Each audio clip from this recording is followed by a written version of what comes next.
Before we watch this video, I want to preface this whole video. I want to make this as clear as I possibly can. I am not complaining about being debt free. That's not a complaint of mine. I'm not complaining about any of that. I worked very hard to do it. I worked hundreds and hundreds of hours on my house to flip it for the profit that we did flip it for. And it was endless amounts of work. So I'm not complaining about any of that stuff. I enjoyed that stuff. In fact, I probably enjoyed that more than actually paying off than being debt free. But I guess what you're about to hear are my thoughts in a video about being debt free and how maybe I thought it would be different than what it actually is. So I hope you get that, hope you understand that. So let's start the video. I want to talk today about the cons of being debt free. So my wife and I have been debt free for about a month now. So I'm super experienced in being debt free. I've been it for a very, very long time. No, but seriously, I want to talk about the things that I'm sort of struggling with now that I'm debt free. And it's not so much financially, but maybe more on like an emotional level. And I want to talk about this because maybe you're going through the same thing. You're getting to be debt free. And I was hoping that maybe you could give me some tips and I'll try to give you some tips for things that I'm going through and how I'm dealing with it. So my wife and I paid off $60,000 worth of debt from February of 2020 until December of 2020. 10 months to pay off $60,000. Awesome. We did a lot of things. We sacrificed. We went down to one car. We did all kinds of crazy stuff and we did it. We got it done and we're debt free. And it's amazing. It really is awesome. I much prefer being debt free to not being debt free. I want everyone to know that. That's not what I'm not complaining about being debt free. I earned it, so I can complain if I wanted to. I'm the one that did it, but I'm not complaining. I'm extremely grateful for everything that we did, all the decisions I made in the past, and everything that led me to this point.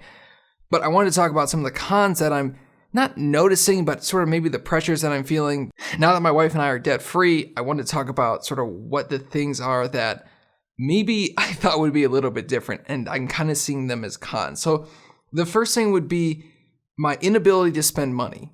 I have gone the last basically 2 years sort of on this debt-free journey. The last 10 months have been the crazy part, but we sort of built up for it over the last 2 years. We had a wedding we had to pay for, so we were being really cautious with money. So then once the wedding was over, we were just able to go crazy, pay off as much debt as we possibly could. And I think that mentality is still here. I'm kind of unwilling to spend any money on myself. If I like to buy stuff, I like to buy tech used. So if it's like a PlayStation 4 Pro, or it's a Nintendo Switch, or it's a camera, or it's a computer, I like to buy it used. I think it's a much better way to do it. You can save significant amounts of money, and normally you can get a pretty good deal on a really powerful item that would cost you maybe twice as much in some cases if you were to purchase it new. So I love buying stuff used. But I'm having a tough time keeping the stuff that I buy used. So I often buy stuff used at a price point that's less than what it's worth. So if I were to buy, for example, a PS4 Pro for $250, on the market, that's worth maybe $300. So what I'll do is buy the PS4 Pro, say, I'm going to keep this item for myself, but I list it on Facebook Marketplace because I sort of want to make some money on it. And then I use it for like a night and then I sell it because somebody wants to buy it. So I bought this sort of for myself, but then at the end of the day, the idea of making money on it was more important to me than having the actual item that I wanted. So I ended up selling, and that literally happened to me. I bought it for $280 and sold it for $330. So these are things that happen, and I guess I'm definitely struggling with it because I'm unwilling to spend money on anything. And I don't know if it's because I don't have maybe enough money in my bank account just yet, where I'm comfortable keeping some of these things. But it's things that, I mean, they're not that much money. It's enough money though to make me think, and it's something that I really wanted. I really wanted the PlayStation 4 Pro. I liked having it, but I couldn't keep it. No matter how much I wanted it, I wanted to make the money on selling it more than I wanted to actually keep the good. So I'm definitely struggling with that, and I still have the mindset that I'm in debt. And I think that's the first thing, is that I'm just really struggling spending money. And this isn't like a bad thing. I'm not complaining about it, but I kind of am because, when you pay off all this debt, you did all this hard work that we did. I thought, I don't know, I guess I thought when we hit this finish line that it would be a different feeling, but it really wasn't a finish line. And that's going to lead me into my next point, is that paying off the debt wasn't the finish line. It really was just getting to the starting line. So for us, my wife and I, we started our marriage $60,000 in debt. The starting line is starting at zero. That's where the starting line is. So for us, we started, here's the starting line, here's the finish line. We were all the way back here. Like, we just finally got to the starting line. And I think for us, we thought we were starting at the starting line, and when we got to the finish line, then we could go on the nice vacations, buy the nice cameras, buy the nice TVs, buy all these fancy things, whatever our hearts desired, wanted. And then we got to that point, and we're like, oh, we're not even close. And not that we would frivolously spend money. We've never really been like that, but we thought that maybe we could loosen the grips just a little bit, but we don't feel like that. I definitely feel like, I almost feel like my decisions now are almost more important than when I was paying off the debt, because now the decisions I make are actually affecting stuff. Like, I'm investing money now into a 401k, and I'm trying to buy a house the right way this time. And for us, it's crazy knowing and feeling like paying off all this debt, it wasn't even close to not only like enough, but it wasn't even close to what I was trying to do. We're trying to do far more things than just be debt free. And I guess that when I got to the point of being debt free, I thought my wife and I, we had talked about it a bunch. Like, she wanted to get a new sewing machine, and I wanted to get some new lenses for my camera. And we got to the point, and we're talking about probably $2,500 worth of stuff to buy. We just paid off $60,000, so it doesn't seem like that much compared to the other number. When you start thinking about $2,500 or $3,000 when you're thinking about buying a house on a $200,000 house or a $100,000 house, that's 3%. That's 1.5% of a down payment. And those numbers in your head, you start thinking like, well, why would I buy this if I could save up that money and be able to invest into my house, or save up that money, be able to buy Carly a car, or save up that money, be able to invest it in gold, or save up that money and be able to invest it in our 401ks and yada, yada, yada. And so we're getting to a point where it's like the money now almost feels, I almost feel like there's more pressure on us now than when we were paying off the debt. Because when we were paying off the debt, we had one singular goal in mind: get that number from a negative to zero. That's it. But now it's like, okay, we're at zero. We got to make this positive go as high as we possibly can. So instead of a finite amount where it's like 60 or 30 or 20 or 50, the number now is infinite. You know, you can make your money grow as much as you possibly potentially can. And I think for me, the idea of that is like almost scarier, because it's like, because instead of just 60,000, we could be talking about 600,000 or 6 million or 16 million. These numbers, they get so much bigger than just 60,000. So that's definitely something I'm struggling with. Obviously, again, I'd much prefer to be debt free, but it's still something that I didn't know I would feel like that when we got to the finish line, or I guess what we thought the finish line would be. And I think the final thing would be setting goals for the future.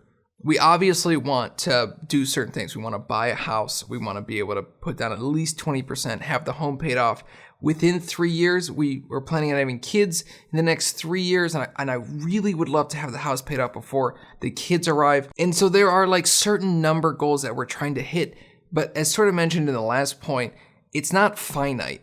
So what we tried to do was set certain marks for ourselves. So we did 60K in 10 months. We sold our house, we got rid of a car, so we did lots of finagling with that. So we thought, hey, what if we set like a net worth dollar amount that we had to get to by the end of the year?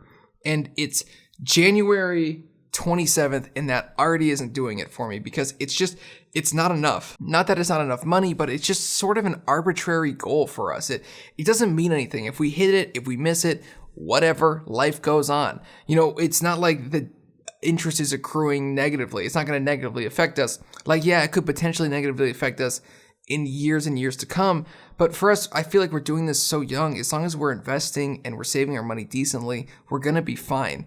And I think that, I don't know, I guess I'm just having trouble setting goals for the future. We want to do certain things. We want to hit these dollar amounts and such and such and such. But I feel like we're realizing, maybe I'm realizing even just like right now, that it doesn't matter how much, I guess, as long as we are just comfortable and we can live a decent life. So it's like, at what point is, like, when does all this money stuff not matter anymore? When does investing in this and diversifying into that and paying off this and investing in, you know what I mean? When does all that stuff not matter anymore? Is it when you pay off the debt? Is it when you hit $1 million net worth? Because it's not like I'm comfortable right now. Like, we could handle if an emergency happened, but like if a second emergency happened, we probably couldn't deal with it. So when do you get to relax? And I think that I don't know. Like, I don't know when I get to relax. Is it when I have $50,000 in cash, or is it when I own my home, it's paid off, and I have a net worth of $250,000 or $500,000? When do I get to relax? Do I ever get to relax? Is this just something that I'm gonna have to deal with for the rest of my life? Like this feeling of just being worried about money all the time, even if we're like, we could be worth $10 million, and I'll be like, I can't buy a new camera. It's like, I'm worth $10 million. And obviously I'm not there now, but when does the worrying about the money end? And I think that that's something that I almost don't see a finish line. I knew that there was a finish line with the debt. You just had to get those numbers down to zero. But now the finish line is endless. It doesn't seem like it's ever going to end. So I don't know when I can relax, because I don't want to make mistakes, but I also want to enjoy the things. Like this paying off the debt, we were supposed to be able to enjoy the finer things in life now a little bit, because we paid off the debt. We have our jobs and we enjoy our work and we make good money, and we're trying to enjoy our life and live life and plan for the future. But like, almost at what cost is it being so good with money? Like, who cares if I die with 10 million?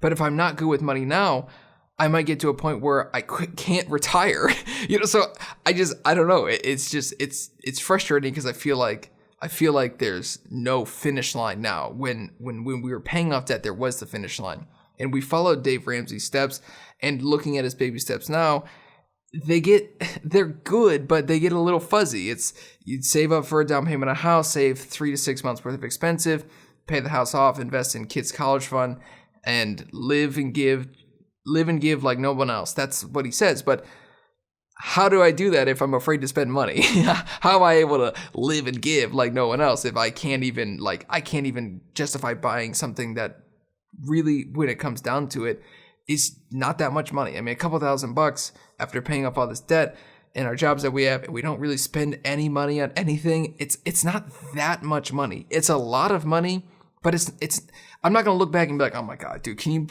I can't believe I spent $1,000 on a camera or $2,000 on a camera. That literally ruined us. Like, I know it's not going to, but at the same time, I could just see what that money would be if it were invested.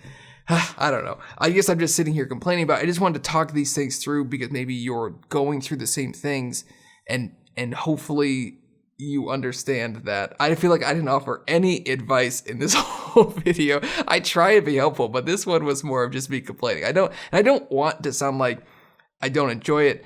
And I much prefer to be debt free, but I guess I just thought it would be a different feeling. Like, I was just focused on, I made so many videos about how I did this, and then I paid off all this debt, and I'm like, well, I guess I'll save for a house now.